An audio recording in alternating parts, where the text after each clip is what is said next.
হরে কৃষ্ণ সবাইকে। অক্ষয় তৃতীয়া গেল মাত্র একটা দিন হলো, আর সাথে চলছে চন্দন যাত্রা। কৃষ্ণকে এই বৈশাখের গরমের দাবদাহ থেকে বাঁচাতে কৃষ্ণের শরীরে কিন্তু চন্দন লেপন করা হয়। আর এই অক্ষয় তৃতীয়ার দিন আমাদের বাসায় ভোগের আয়োজন ছিল খুব সামান্যতম। যদিও আমি খুব অসুস্থ ছিলাম, এর আগের দিন যেহেতু বিয়ে ছিল ওখান থেকে এসে আসলে খুব বেশি অসুস্থ হয়ে গেছিলাম। ভাবতে পারিনি ভগবানের জন্য এতটুকু করতে পারবো। তারপরেও চেষ্টা করেছি ভগবানের জন্য কিছু সামান্য পরিমাণ করার জন্য, যেহেতু আজকের দিনটা এত পবিত্র। আর আমরা একটা ভিডিও করে নিলাম, কারণ আমরা এই দিনটাকে অক্ষয় হিসেবে রাখতে চাই। আমি চাই প্রত্যেকটা মেয়ে সিঁথি সিঁদুর অক্ষয় হোক এবং সবাই যেন ভালো থাকে।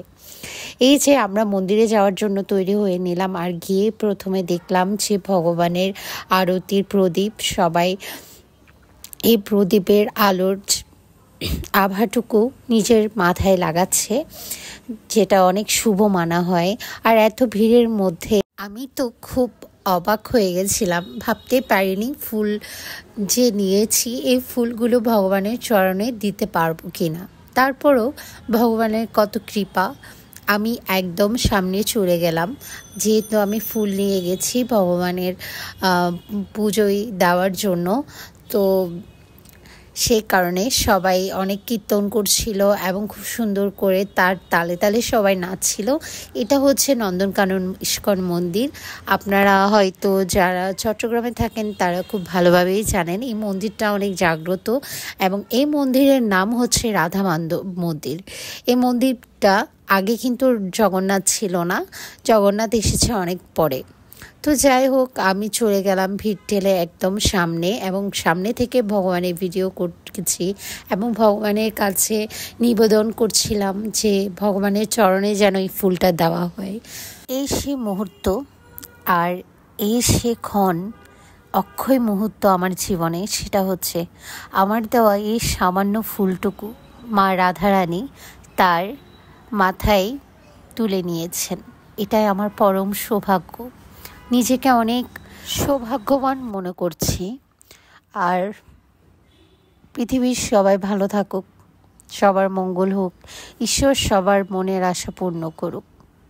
আপনারা যদি কিছু দিতে চান তাহলে ভালোবেসে ভগবানের কাছে অর্পণ করবেন, দেখবেন ঠিকই ভগবান আপনার সামান্যতম জিনিসটাকেও অসামান্য করে তুলবে, ঠিক আমার এই ফুলটার মতো। জানি এই ফুলটা অনেক সামান্য কিছু, কিন্তু এতে যে ভক্তি আছে সে ভক্তিটা দেখার মতো চোখ ভগবানের সবাইকে দেন না।